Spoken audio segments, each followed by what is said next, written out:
Welcome to Master Wealth, your go-to place for becoming a money pro. Whether you're an experienced investor or just getting started with money, our channel is here to give you expert advice, useful tips, and easy-to-understand info to help you make smart money choices. From investing tricks to managing your cash, we've got you covered.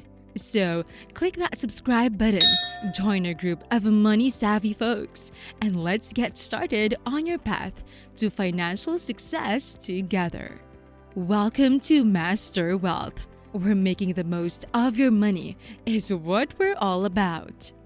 In this video, we'll share with you the methodical plan we used to build our ideal investment portfolio for the current year.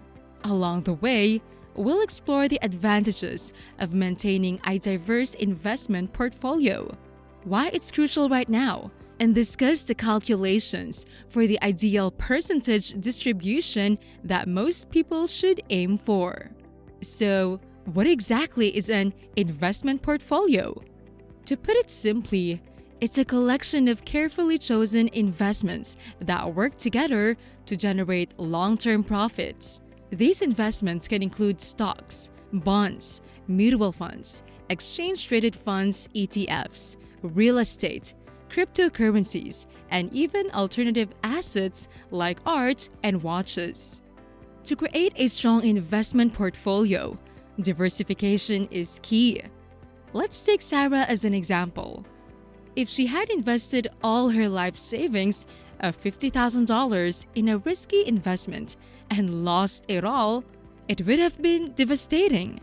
However, if Sarah had spread her investments wisely and built a net worth of over $5 million, a $50,000 loss wouldn't have had such a significant impact. Diversifying across different types of assets allow you to benefit from the growth of some markets while minimizing losses in others. Before we share how we would recommend dividing your portfolio, there are a few important steps to take as an investor this year, which we'll call the contemplation phase. First, assess your personal risk tolerance, investment goals, and time horizon.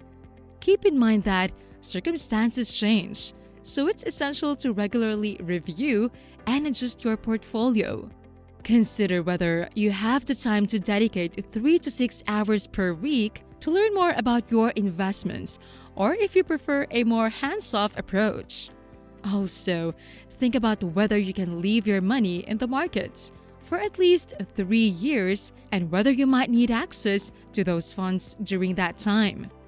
This forward-looking approach allows you to plan your financial strategy with an eye toward the future, preparing you to weather economic cycles, including recessions or extended bear markets, which tend to occur periodically.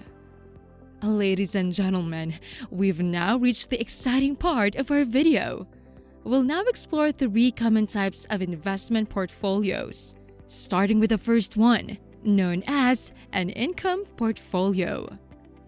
An income portfolio typically involves putting money into dividend-paying stocks and bonds that provide regular coupon payments.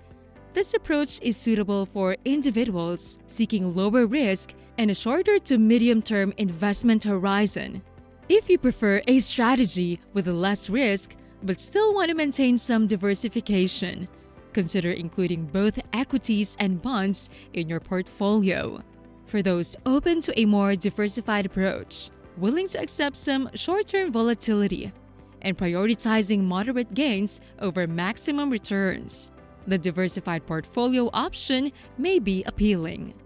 Next, we have the growth portfolio, primarily consisting of stocks expected to increase in value.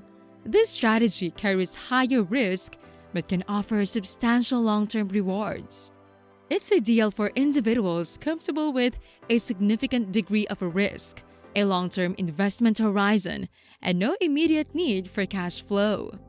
Contrary to common belief, we don't advocate simply choosing one of these strategies and sticking with it as the ultimate path to an ideal investment portfolio. Instead, we believe in combining all three strategies to create a well-rounded portfolio.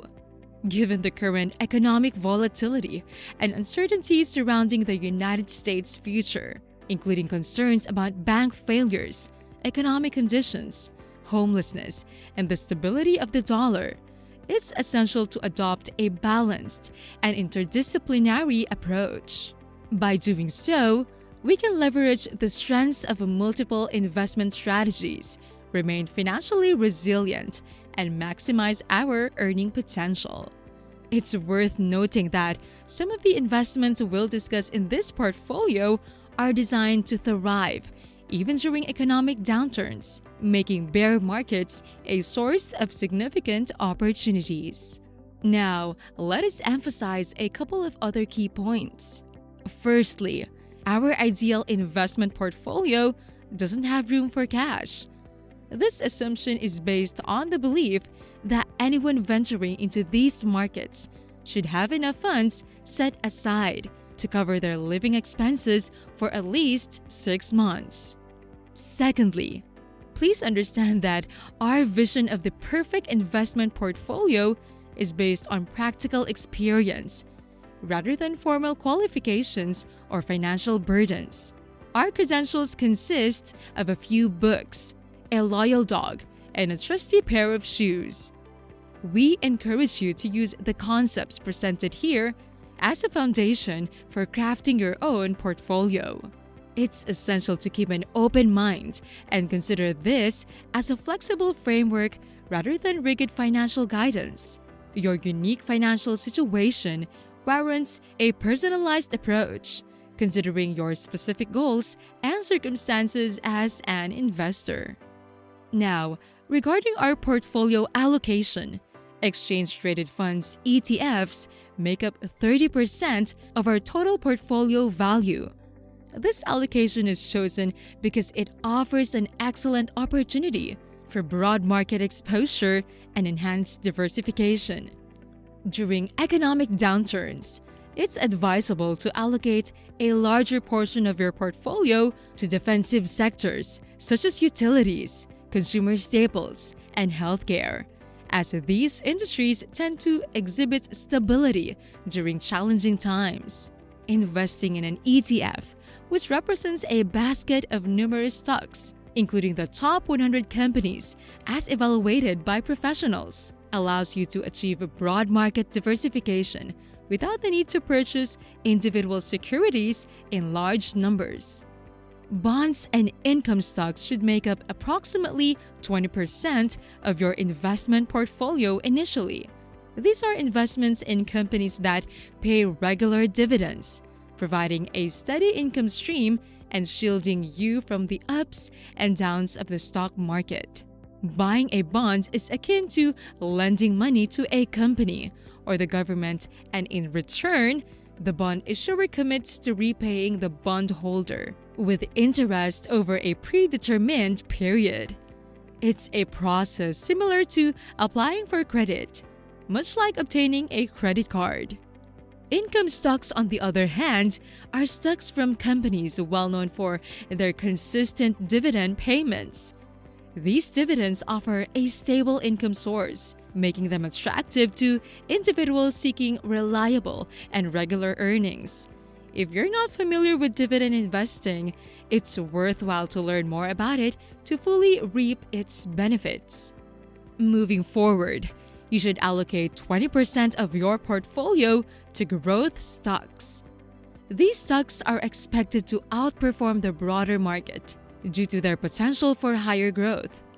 Investing in growth companies can be exciting due to the possibility of significant price increases. However, it's important to note that they can also be more volatile than other investments, underscoring the importance of maintaining a diversified portfolio.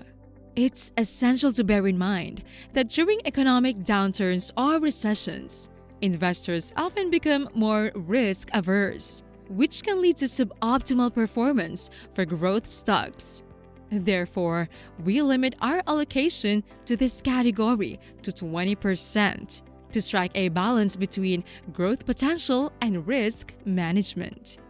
Another 20% of your portfolio should be allocated to blue chip equities. These are shares issued by established, sizable businesses with a track record of financial stability and consistent dividend payments. Commonly referred to as blue chips, these stocks are often considered the foundation of a diversified investment portfolio. Their reliability and historical performance make them an appealing choice, particularly in uncertain economic times. The remaining 10% of your savings should be invested in cryptocurrencies. It's worth noting that while I believe cryptocurrencies hold long-term investment potential, they are currently highly volatile. This allocation makes sense for the average investor, as cryptocurrencies have the potential to offer diversification and substantial financial gains. However, investors should proceed with caution due to the significant level of volatility associated with cryptocurrencies. The objective of this portfolio approach is to strike a balance between growth and stability.